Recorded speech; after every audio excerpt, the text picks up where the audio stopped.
Assim como você falou comigo, Pai, venha falar com a igreja, Pai, o meu filho também, Pai, ajuda, Senhor, a ser fiel a Ti, Pai. Em nome de Jesus, oramos, pedimos Tua misericórdia hoje. Amém.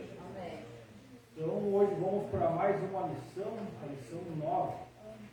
Está passando rápido, né? Eu estava pensando aqui, quem é que participou de todas as lições? Bastante gente. E, bom, para mim está sendo gratificante, né? Aprendendo bastante sobre o livramento. Garanto que os irmãos também estão sendo, né? Glória a Deus. Então, hoje nós vamos ver mais um pouco de história, né? E na lição passada nós também vimos sobre o livramento espiritual no mundo, né? E hoje nós vamos ver no Brasil como é que se iniciou o livramento aqui no Brasil. Até queria.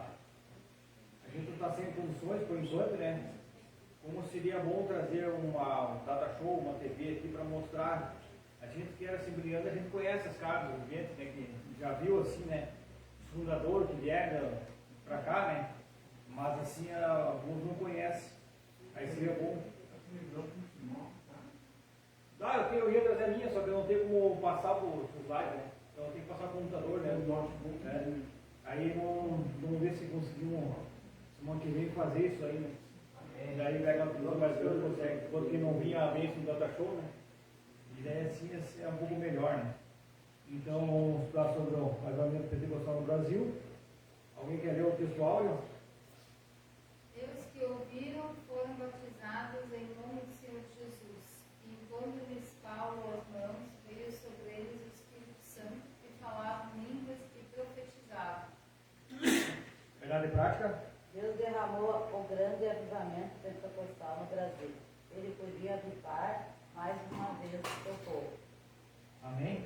Amém. E Atos, nós falamos pela Bíblia, né, me chamou a atenção o versículo 2, né? O parte B. E eles disseram: nós nem ainda ouvimos que haja o Espírito Santo. Como eu também uma vez não sabia nem o que era isso, né? Como é que. E graças a Deus que sempre tem um missionário, um irmão, alguém abençoado que vem e fala para nós a palavra de Deus, né? Glória a Deus. E a gente fica pensando, né? Tem que ser cheio mesmo do Espírito Santo para chegar assim lá nos Estados Unidos, pegar um navio sem rumo para o Brasil, guiados pelo Espírito Santo, né? Muita oração, passar por tudo que eles passaram, chegar aqui e insistir, né? Porque era uma coisa nova, ninguém conhecia o Espírito Santo, né? Tu imagina começar a pregar uma coisa, falar do amor de Jesus, onde ninguém ouviu falar, ninguém sabia se era verdade ou não era. Mas através dos milagres, através do Espírito Santo, que eu digo, a palavra é viva, né? É o único livro que o autor está presente, é o único livro, né? Então, com certeza, eles já estavam pregando ali, né? E a unção do Espírito Santo se derramando, né? A gente vê assim muitas vezes visitantes, vem 1, 2, 3 vezes no culto, e já sente aquele, né? O Espírito Santo, né? Então ele já sente aquele desejo ardente de voltar. Então assim foi lá antigamente, né? E continua isso. Continua menos por que agora? Porque a gente não busca mais, né? Não está fazendo o id, né? Nós não estamos indo pregar o Evangelho. Às vezes, muitas vezes, que nem eu falei nas outras lições, né? Não precisa a gente fazer missão, eu quero fazer missão, vou para a África, para isso ou para outro lugar. Faz missão no teu vizinho, faz missão na tua cidade, né? Faz a tua parte, né? Então, às vezes a gente tem que se preparar, né? Porque a gente fazer missão, que nem eles ali, eles eram bastante, eles estudaram bastante, né? Oravam muito, liam a palavra, conheciam a palavra. Então a gente tem que se preparar, porque se a gente vai querer fazer o ID e pregar o Evangelho em algum lugar não estando preparado, o Espírito Santo não vai estar contigo, ele vai te ajudar. Mas tu está preparado, tem que conhecer a Bíblia, né? Quando conhecer o que está falando, né? Como eu falei em outras lições. Glória a Né? Deus. Aleluia. Então, nessa lição, nós vamos estudar sobre a respeito do tratamento pentecostal no Brasil. Então, veremos que ocorreu ao longo do livro de Atos dos Apóstolos, repetiu-se nas terras brasileiras. Como eu disse também em outras lições, o livro de Atos não acaba, né? Ele continua. Hoje, nós somos a continuação do livro de Atos. E como que Deus chamou um povo no Brasil para viver a plenitude do Espírito Santo. Ele capacitou com a mensagem pentecostal e equipou com autoridade e estabeleceu com dons espirituais para que em meio de perseguições crescesse exponencialmente. Deus fez uma grande obra em nosso país por meio do avivamento pentecostal. Então, com certeza, como lá eles tiveram bastante perseguições, que foi o começo, né? Garanto que teve bem mais que hoje, mas a gente também, nós sofremos às vezes perseguições, né? No colégio, sempre tem alguém nos perseguindo, né? Alguma coisa no colégio, no trabalho, né? Então alguma coisa sempre eles fazem piadinha, né? É verdade. Mas a gente possa ficar firme, porque a gente sabe para onde, que eu falei numa outra aula passada, vou repetir de novo. Fazer um exemplo da caneta que eu ouvi, eu achei bem interessante. Que a nossa passagem aqui na Terra, a nossa vida aqui na Terra, é só essa pontinha da caneta. E o resto da caneta aqui é tudo o que nós vamos passar na eternidade. Então, vale a pena nós sofrer um pouco aqui, né? Porque nós temos o que nos espera é muito maior. Glória a Deus, aleluia. O que nós passamos aqui muitas vezes não é. A gente acha difícil, mas como o irmão disse antes ali, a gente reclama por nada mesmo, né? Então, ao olhar para o passado, é possível perceber uma grande obra que os pioneiros pentecostais plantaram. A obra de um pioneiro revela desprendimento pessoal para o bem de um projeto espiritual. O que você tem feito de modo que a sua obra possa ser semelhante à de um pioneiro? É uma pergunta, fica para a meditação. Então vamos para a introdução. Alguém quiser ler a introdução? A chegada do movimento pentecostal ao Brasil mudou a realidade espiritual deste país de forma inquestionável e irreversível, em termos de liturgia, proclamação do Evangelho, manifestação do poder de Deus, com sinais, prodígios e maravilhas, vindo dos Estados Unidos, os missionários Daniel Berg e Gunnar Winger, chegaram em terras brasileiras em 1910. Por instrumentalidade desses servos, Deus iniciou o maior avivamento espiritual em terras brasileiras. Um avivamento pentecostal no Brasil é o que estudaremos nesta lição. Então, isso, para a gente ver assim o que está acontecendo, né? Onde que vieram os missionários dos Estados Unidos, hoje nós somos maiores, assim, o Brasil é mais avivado que os Estados Unidos, segundo pesquisas, né? Em 2010, como é que é a instituição lá, o IBGE, né? Em 2010, faz muito tempo isso aí, não teve mais, 42 milhões de crentes no Brasil. Com certeza isso mudou bastante, né? Só que com isso também a gente vê muita, hoje em dia, é moda, né? Se batizar é moda, né? Fazer as coisas, a gente vê cada heresia, cada coisa assim, às vezes chega a entristecer nosso coração, né? Nem é bom, eu vi um semana agora aqui, que nem é bom comentar, né? Um batismo aí que eu fiquei, isso não é possível estar acontecendo, né? Mas é isso aí, né? Aí daqueles que vai quando se escandalizam a obra, né? Escandalizam o evangelho. Então, assim, eles foram então a primeira geração, a fundação, eles fundaram a igreja, né? Aí teve a segunda geração do estabelecimento e nós somos hoje a geração da expansão, né? Expandindo o evangelho, né? Então a quarta geração, se Deus não permitir, Jesus não voltar até lá, que vai ser nossos filhos, né?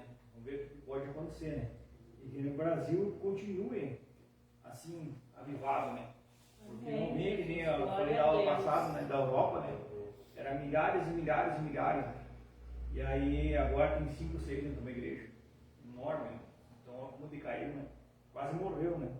Mas sempre há um, né? Para avivar, a gente vê na obra, quem lê a Bíblia sabe, né? Tem um remanescente, ele pode puxar todo um povo do novo, né? Mas tem que estar firmado na nação, né? A palavra de Deus. Então nós vamos para o ponto 1. Movimento de Atos se repete no Brasil. Pentecostes entre os salvos. Em Atos 19:2, há uma pergunta do apóstolo Paulo para os discípulos em Éfeso. Recebeste vós já o Espírito Santo quando creses? Essa pergunta também pode ser feita assim: tendo crido, recebeste o Espírito Santo? E também recebeste já o Espírito Santo depois que creses? As modalidades na mesma pergunta revelam o fato de acordo com o contexto dos trechos de Atos 19:1 e 7, nós lemos na leitura. Os discípulos de Éfeso também foram batizados em nome do Senhor Jesus, isto é, já tinha a fé salvífica, e em seguida receberam o batismo do Espírito Santo por imposição de mãos. Então, como o pastor disse na aula passada, nós íamos 9 lições já, 9 quarta-feira, já falando do Espírito Santo. Nós cremos ainda que vai haver testemunha no final dessa lição, que vai ter gente batizada do Espírito Santo. Vai ter um renovo. Glória a Deus. Né? Continuamos crendo para isso que aconteça. Né? A plenitude do Espírito Santo. Quer dizer, polêmica. Como vimos em lição anterior, há 2 experiências distintas no livro de Atos dos Apóstolos. Primeiro, a experiência da salvação, o batismo no Espírito Santo. Em Atos 19, vemos essas 2 experiências de maneira muito clara. Primeiro, os discípulos foram batizados em águas e depois receberam o Espírito Santo com a imposição de mãos. Esse recebimento teve evidência física de línguas e profecia. Em Atos 19, versículo 3, a experiência do batismo no Espírito Santo é tão distinta da salvação que aquela pode ser identificada como confirmação do dom de Deus. Foi o que aconteceu com os discípulos em Éfeso. Irmão, eu queria perguntar um negócio. Quer que me falar de Éfeso? Alguém já ouviu falar? Cidade de Éfeso. Quem leu a Bíblia, né? Quem leu a Bíblia sabe que grande templo de Diana, né? Quem já ouviu falar na deusa Diana? Era Diana. Diana. É a mesma coisa. Então a deusa Diana, ao qual até era a fonte de lucro na cidade, né? Era a fonte de lucro, né? Eles faziam o desenho lá da Diana, fizeram um grande templo, né? E ali surgem ali os discípulos de João, né? Naquele meio. Aí quando Paulo interroga, alguém, vocês já receberam o batismo, né? Quando Paulo faz essa pergunta para eles, né? Só nem ouviu falar disso, né? Mas na realidade, João era um homem cheio do Espírito Santo, né? Só que a mensagem de João era uma mensagem meio, como é que eu vou dizer assim, dura, né? O machado está posto ao pé da árvore. Quem vos indignou, né, a fugir da ira vindoura, né? Então a mensagem de João não era uma mensagem como é que aceite Jesus como seu Salvador, né? Eu estou cheio do Espírito Santo, raça de víbora, né? Eu digo, se João pregasse nos dias de hoje, ele ia receber tanto processo. Mas não é verdade? As pessoas iam sair da igreja e iam passar direto para a delegacia e fazer um processo. Esse cara aqui me chamou de raça de vida. Raça de vida. Qual é outro adjetivo que ele chamava, né? Né? Exato. Eram tudo adjetivos que João chamava. João não pregava os evangelhos de salvação. Venha para a igreja. Venha para a igreja Ebenezer, você vai ser salvo. Não, arrependei-vos, né? Arrependei-vos. O machado está posto ao pé da árvore, o que quer dizer? Se tu não crer, tu vai ser cortado. Né? Quando o lenhador coloca o machado no pé da árvore, o que tu vai fazer? Vai derrubar, né? Então, vejam assim, né? Mas, voltando ao assunto, o batismo com o Espírito Santo, nesse caso ali, de João ali, né? Que ele diz assim, uns receberam o batismo, né, no Pentecostes. Esses receberam o batismo por imposição de mãos. Na realidade, se você for ver, os dois profetizaram. Todos aqueles que receberam o batismo profetizaram ou falaram em línguas estranhas. Né? Falaram em línguas estranhas. As línguas estranhas é uma testificação, né? Testifica que nós recebemos o batismo com o Espírito Santo, né? Mas a partir do momento que você aceitou Jesus como teu Salvador, você tem o Espírito Santo. Amém. Quer dizer, o Daniel é mais crente que eu e fala em língua estranha. Não é. O mesmo Espírito que habita nele, habita em ti. Que habita no pastor, habita em ti. Então, todos, ao recebermos a salvação, a Trindade vem pousar em nós. Deus Pai, Deus Filho e Deus Espírito Santo. Né? O batismo com o Espírito Santo é revestimento de poder. Falar em línguas é uma evidência do batismo do Espírito Santo. Quando você pergunta assim, fulano foi batizado, aí o Iago vai dizer, olha, eu já vi ele falar em línguas. Né? Então é uma evidência do Espírito Santo. Tá bom? Espero que tenha entendido, ou me fiz entender, né? Tá bom? Glória a Deus. Quando o pastor falou ali, o dom de Deus, que diz ali do Espírito Santo, o dom de Deus é a variedade de línguas.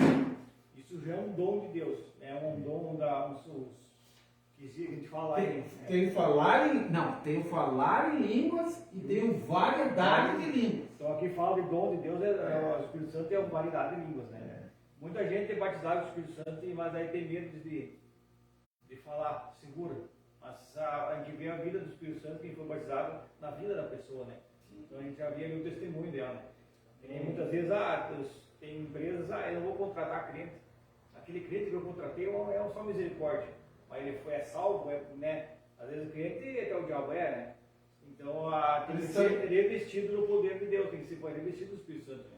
Às vezes o testemunho de uma pessoa não condiz, às vezes, com todos, né? Como eu falei, né? Agora também não vou falar, mas assim, porque um pastor é assim, o outro vai ser assim. Então tem de todo mundo, né? Todos têm os bons e os ruins, né? Aleluia. São chamados por Deus. Algo semelhante aconteceu aqui no Brasil, por intermédio de Daniel Berger e Gunnar Dinger. Pela direção de Deus, os dois missionários suecos chegaram ao Brasil em 19 de novembro de 1910, no início do século XX. Predominava a existência das igrejas históricas ou tradicionais. Consequentemente, havia muitos cristãos que experimentavam a salvação em Cristo, mas nunca haviam experimentado o batismo no Espírito Santo, tal qual os primeiros crentes em Atos. Deus usou Daniel Berg e Gunnar Ding para mostrar a esses cristãos que eles não podiam mais ignorar a pessoa bendita do Espírito Santo. A experiência gloriosa de Atos dos Apóstolos passaria a repetir em terras brasileiras. Era possível ser um cristão com mais fervor espiritual. Então, lendo um pouco da história, até teve antes deles, teve alguns crentes que vieram aqui no Brasil, pegaram missionários, pegaram a palavra, mas não se firmaram, né? Eles foram de volta, até por causa desses missionários, o pastor que encaminhou eles em oração, né, o Daniel e o Gunnar, eles então vieram e aí eles começaram a abrir a igreja, né, e começaram a pregar com mais fervor e perseveraram, né.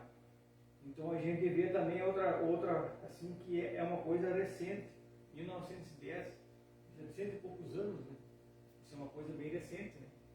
Então, tu vê que demorou, né, são 2000 anos que aconteceu a vinda, a morte de Jesus e a ressurreição, né? E assim em 1910 veio aqui para o Brasil, né? Então, como demorou aqui, ainda acho que pode, tem alguns lugares ainda que não, acho que não receberam ainda. Pode existir algum lugar ainda que ainda não recebeu o batismo do Espírito Santo, a vida do Evangelho, né? O Brasil foi descoberto em 1500, né? Tu vê, 1910, depois, né? É bastante tempo, né? Mas graças a Deus que esses dois missionários vieram e para nos falar do amor de Deus, né? Senão a gente não Aleluia, sabia. Jesus. E então a gente vai para o ponto 2 agora, o nascimento do novo nascimento. É. A pregação do movimento pentecostal. A pregação dos missionários chamou a atenção das igrejas tradicionais, causando incômodo e preocupação. Eles não foram bem aceitos pelos pastores das igrejas históricas. A irmã Celina de Albuquerque, membro de uma igreja tradicional, aceitou a mensagem do batismo do Espírito Santo e tomou a decisão de ficar em casa, orando a Deus para que ele confirmasse se aquela doutrina estava correta. Assim, a irmã Celina Albuquerque recebeu o dom de Deus e, por isso, é considerada a primeira brasileira batizada no Espírito Santo em nosso país. Glória a Deus. Outros irmãos se juntaram a ela e também foram batizados no Espírito Santo. Infelizmente, a direção da igreja da qual esses irmãos faziam parte não concordou com aquele avivamento espiritual e promoveu uma reunião para confirmar que estaria de acordo com a mensagem dos missionários. Nessa reunião, 9 irmãos se levantaram e foram convidados a deixar a igreja. Assim iniciou uma história de perseguição que marcava o movimento pentecostal do Brasil. Então, me lembra aqui também os crentes de Beré, quem conhece os crentes de Beré? Os crentes de Beré também. O Paulo, a Bíblia, né? o Paulo pregava e os crentes de Beré estavam lá no banco, lá olhando. Será que é verdade ou não é verdade? Então, isso nós temos que, a irmã aqui, ela ficou orando em casa. Se é verdade, então eu recebo, né, o poder de Deus, que eu vejo uma transformação, né? Aleluia. E ela orou e ficou, e aí, como eu disse, o autor do livro estava vivo. Então, com certeza, se manifestou. Então, que nós possamos, sempre que alguém estiver pregando, falando alguma coisa, a gente possa entender a Bíblia. Por isso que eu disse, quanto mais a gente lê, mais a gente estuda, mais a gente vai aprender e menos a gente cai em heresias, né? Porque hoje está cheio de heresias, cheio de contradições, né? Então, perseguições, coisas, a gente vai estar mais firmado e mais preparado para os nossos dias atuais, né? Nós mesmos tem que ser. Na realidade, Daniel, pode ajudar aí também. Na realidade, irmãos, esse Daniel Berg e Gunnar Wing, eles eram batistas, tá? Então a primeira igreja, na realidade a primeira igreja, né, no Brasil, né, era batista. E esses Daniel Berg, esses missionários, Daniel Berg e Gunnar Wing, eles eram da Suécia, passaram nos Estados Unidos, onde teve um avivamento, né, na Rua Azusa, que é esse movimento aí de 1910, e vieram para o Pará, na Igreja Batista. E como a Igreja Batista, quem conhece a doutrina da Igreja Batista? Ela é tradicional, a Igreja Batista não crê nos dons do Espírito Santo, da Igreja tradicional. Hoje tem várias ramificações da Batista, né, que são diferentes, que são a Batista Betel, a Batista Filadélfia, a Batista Laodiceia. Então creem nos dons do Espírito Santo, Filadélfia, né? Creem nos dons do Espírito Santo, mas a Batista tradicional não crê nos dons, né? Inclusive tem um dos grandes teólogos da Batista, é o Augusto Nicodemos, né? Que é praticamente conhecido como o pai da teologia no Brasil, tá? Então ele não crê nos dons do Espírito Santo.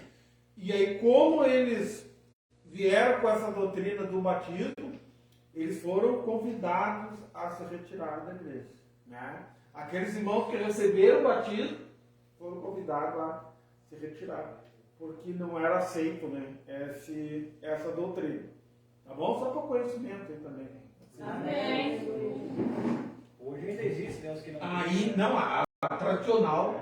E não brasileiros também não aceitam, né? Hoje se mudou, né? Após crescimento e perseguição. As perseguições contra os pentecostais eram grandes, conforme Jesus disse em Mateus 5,10. Elas se davam na esfera litúrgica, entre outros. Por exemplo, nos primeiros batismos no Pará, alguns inimigos da obra tentaram impedir o ato batismal. Há um registro de que um deles até sacou um punhal para investir contra o missionário do Levirino. Foi a irmã Celina que impediu o crime, julgando-se na frente do humilhante.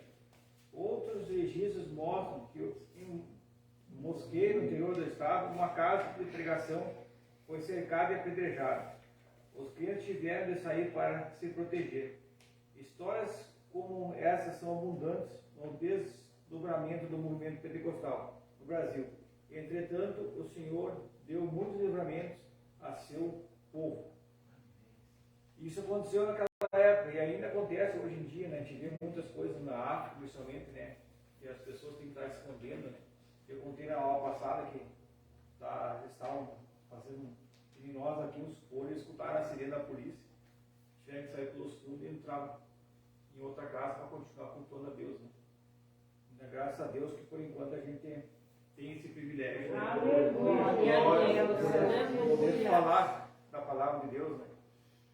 E ler a poderosa palavra. Curas divinas. Se houve perseguição e dificuldade no início da obra, também houve intercessões gloriosas de Deus na vida do povo. No diário de um pioneiro, obra escrita pelo missionário Gunnar Wing, veja o segundo relato. Uma irmã foi curada de uma enfermidade incurável no lar. Um homem paralítico estava moribundo e não podia mais falar. Foi curado e veio depois para nossos cultos. Uma criança que estava moribunda com febre foi curada. Um homem de idade que sofrera uma hérnia por 9 meses foi curado. Um outro homem que havia estado enfermo muitos meses com febre e tinha todo o seu corpo inchado foi curado também. Com o batizado do Espírito Santo, ele também recebeu o dom de profecia. Um homem que viu seu filho morrer tomou imediatamente os braços e começou a invocar o nome do Senhor. Imediatamente a criança voltou à vida. A esposa, quando viu o que aconteceu, se entregou ao Senhor. Esses são alguns de muitos sinais poderosos que marcaram o avivamento pentecostal no Brasil. Eram os sinais de Deus confirmando a pregação dos nossos pioneiros. Todos nós temos um testemunho, né, do milagre de Deus, né? Uns a gente nem enxerga, né? Às vezes nem sabe o que aconteceu, o que podia ter acontecido, Deus livra a gente, né? Então, graças a Deus que nossa fé, Deus nos guarda, né? Através da nossa fé, nosso amor a Deus, né? Então, o nascimento do novo movimento do Brasil teve a pregação pentecostal, perseguições e curas divinas.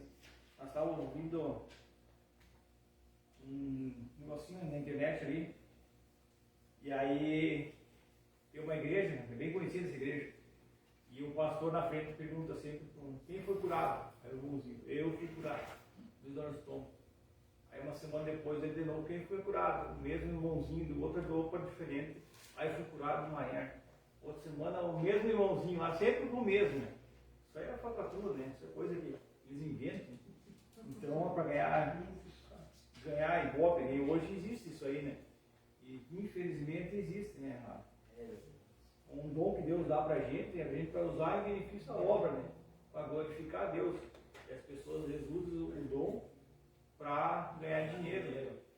Só que eles não sabem o que esperam deles, né? Então vamos vigiar, né?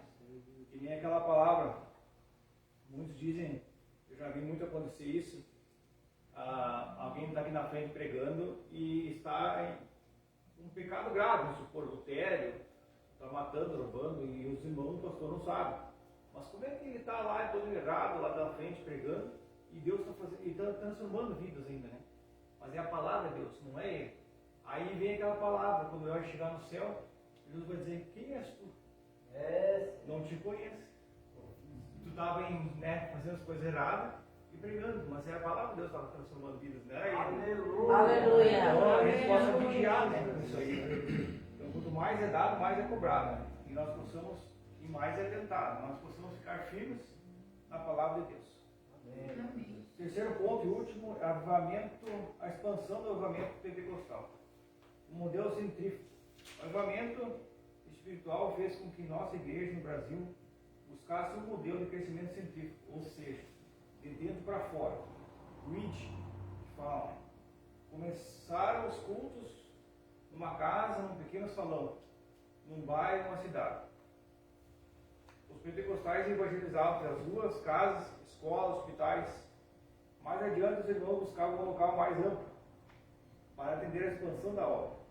E o Senhor salvava, curava e batizava com o Espírito Santo. O avivamento pentecostal foi crescendo de maneira nunca vista em nosso país. Estava acontecendo o que Jesus prometeu. Mas recebereis a virtude do Espírito Santo, que há de vir sobre vós. E sereis testemunha tanto em Jerusalém, como em toda a Judéia e Samaria, e até os confins da terra. Amém? Amém. Um crescimento acentuado. Os pentecostais no Brasil não crescem porque buscam pessoas em outra igreja, mas crescem porque as evangelizam e discipulam por meio do Evangelho de Cristo. Segundo dados do IBGE, em 2010, os evangelhos eram construídos de aproximadamente 42 milhões de pessoas. Falei antes, né? Com certeza, são mais 13 anos, deve estar muito maior esse número. Desse número, a esmagadora maioria é da tradição pentecostal. Certamente, a próxima pesquisa do IBGE confirmará a tendência da alta. Tudo isso foi fruto do poderoso avivamento pentecostal que Deus enviou à nossa nação. Amém? Amém. Assim como Deus enviou nós aqui para nós estudar a palavra de Deus aqui no Vale Real, aqui na igreja. Né? E com certeza, logo a gente vai, já está pequeno aqui, e com certeza Deus vai nos abençoar com um lugar maior. Amém. Glória a Deus. Aleluia. Esse lugar aqui vai ser, já está pequeno e vai ser muito, está pequeno e não vai mais ter condições, né? Mas Deus vai estar preparando um lugar para nós maior. Aleluia. E assim possamos Glória a Deus. dar continuidade e crescimento no trabalho de Deus. Né? Então, a conclusão. Antes do avivamento pentecostal em solo brasileiro, o que dominava o cenário religioso era o sistema de doutrina das igrejas históricas, que não admitia o batismo do Espírito Santo. Com um sinal evidente de falar em novas línguas, bem como o exercício de dons espirituais. Essa manifestação espiritual, fundadas na palavra de Deus, são marcas do verdadeiro avivamento pentecostal no Brasil. Amém? Amém. Então, Deus chama o povo para andar na plenitude do Espírito Santo. A dependência do Espírito é possível fazer uma grande obra.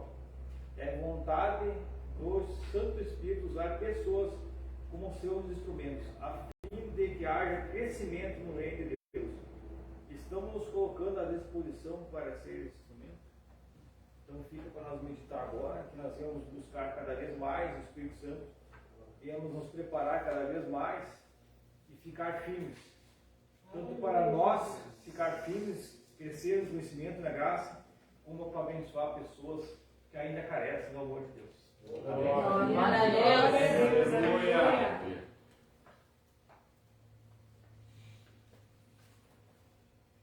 Amém. Graças a Deus, né, irmão? Nós queremos estar dando os anúncios finais, então. Irmãos, nós temos uma mudança agora aí de cultos, tá? Então nós vamos trocar nossos cultos de quarta. Nós vamos fazer o nosso culto terça-feira. Então, culto da escolinha, né? Da escola dominical, vai ser na terça-feira de noite. Todas as terças-feiras de noite vamos fazer a experiência, né? E terças-feiras de noite, os nossos cultos da escola dominical. Quinta-feira, então vai ser terça e quinta-feira, a partir da próxima semana. Quinta-feira vai ser culto do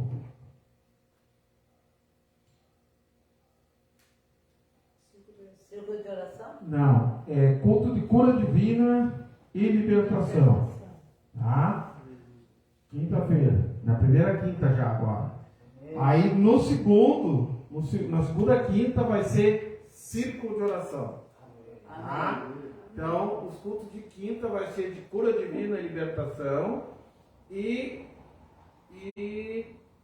círculo de oração, vai ser das mulheres. Círculo de oração é o culto das mulheres. Amém? Vamos pregar sobre isso aí, né? Como a Bíblia tem falado, e eu creio, né? Eu creio que nós somos uma igreja que vivencia milagres, né? Porque eu sou um milagre da mão de Deus, né? Eu sou um milagre de estar vivo aqui por milagre de Deus. Então nós cremos, irmãos, e esse ano Deus colocou no nosso coração nós fazer uma chamada aí para pregar, né? Então traga os doentes, traga os traumatizados, né? Aqueles que têm traumas, que têm problema, porque o nosso Deus, a palavra diz que Ele cura toda sorte de enfermidade. Ela diz, nós cremos na palavra, né? Deus cura toda sorte de enfermidade. Depressão, opressão, insônia, Deus cura tudo. Câncer, né?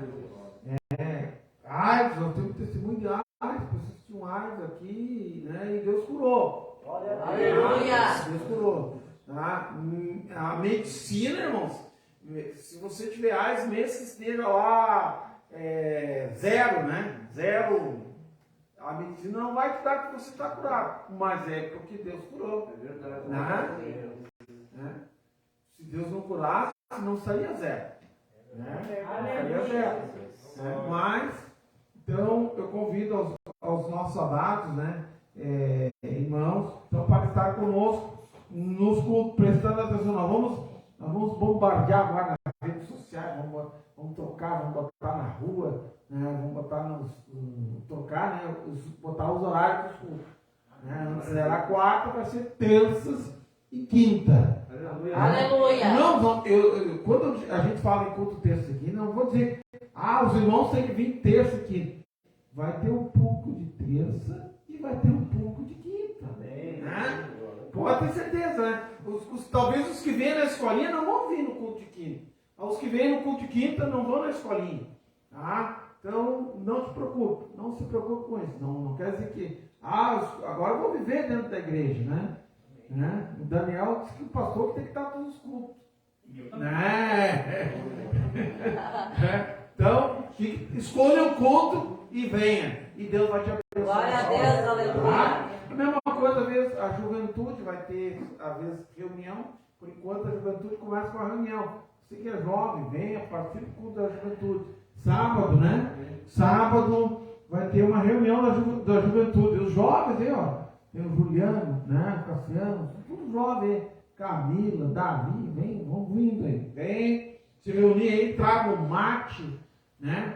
Traga um pacotinho de bolacha, aí senta aí, toma chimarrão, né? Conversa, um canta um hino, outro traz uma palavra, né? Vai estar aqui na liderança do Iago Matias e a irmã Clara. Tá? Deus vai abençoar. Deus vai abençoar o trabalho. Amém, irmão? Amém. Domingo, Sábado, que hora, pastor? 19h30. Sábado às 19h30. Tá? E domingo, nosso culto da família, né? Às 19 horas. Glória a Deus. Então, nesse sábado, os jovens é reunião. Tá, vamos sentar aqui, vamos conversar e com as lideranças, né? Vamos cultuar a Deus. Vamos, né? Faz uma rodinha, se não tiver muito, né? Faz uma roda ali, né? Um canto de louvor, um traz uma palavra, um traz um testemunho. O importante é você estar dentro da igreja. Né? Porque aqui dentro da igreja Deus opera. Glória a Deus, aleluia. Tá, irmão? Seriam esses nossos anúncios. O irmão Daniel tem as revistinhas para o próximo trimestre, né? Então, quem quiser encomendar, fale com o irmão Daniel. Tem no WhatsApp da igreja ali, ele tem o grupo ali, Escolinha Dominical, né? Também entre em contato lá com ele. Ou se precisar, peça para nós, a gente passa o telefone dele, vocês vão entrar em contato com ele lá. Tá? Então, os pedidos, né? E no mês de março agora, né? O mês das mulheres, né? As irmãs também. O primeiro domingo já vai ser as mulheres, né? Vamos estar na direção, dia 8 de março, dia das mulheres, né? Então, vamos lá aproveitar essa data. Então, domingo vai estar pregando e dirigindo às mulheres. Amém? Vamos ficar de pé em nome de Jesus. De pé, agradecer a Deus. Obrigado. Todos que estiveram, orem por nós. Amanhã estamos indo ali na clínica, né? Estamos indo ali na clínica, no certo, aí em Bom Princípio. Vamos estar conversando para retomar o trabalho ali durante esse ano. Amém? Deus venha nos dar graça, venha nos abençoar. E o nome do Senhor venha ser glorificado. Amém? Amém. Tua cabeça. Pai, em nome de Jesus, a tua palavra foi pregada. Aviva, Senhor. Aleluia. Como diz Abacuque, aviva, Senhor, a tua obra. Aleluia. No meio dessa caminhada, dá força. Repreende todo o mal, Pai. Todo dardo, toda seta inflamada, abre portas, Pai. Aleluia, aquele que está batendo, Senhor, tu vem abrir portas. Cura toda sorte de enfermidade, Senhor, e que toda opressão, toda depressão, Pai, venha cair por terra em nome de Jesus, e que o teu nome, Jesus, venha ser glorificado, Pai, através da nossa vida. Nós cremos, Pai, aleluia, porque aleluia, porque cremos num Deus que realiza milagres. Um Deus de milagres, Pai. Aleluia, se tu realizas milagres, nessa igreja vai ter milagres. Em nome de Jesus. Amém. Aleluia. Que o amor de Deus. Que a graça de Jesus. Que a comunhão do Espírito Santo. Esteja com todos nós.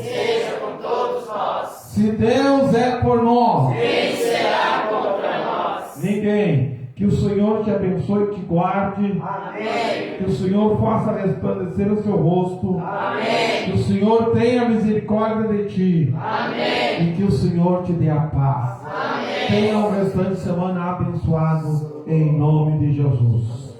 Um abraço do teu irmão. Aleluia. Não faz você se despedir de alguém, né?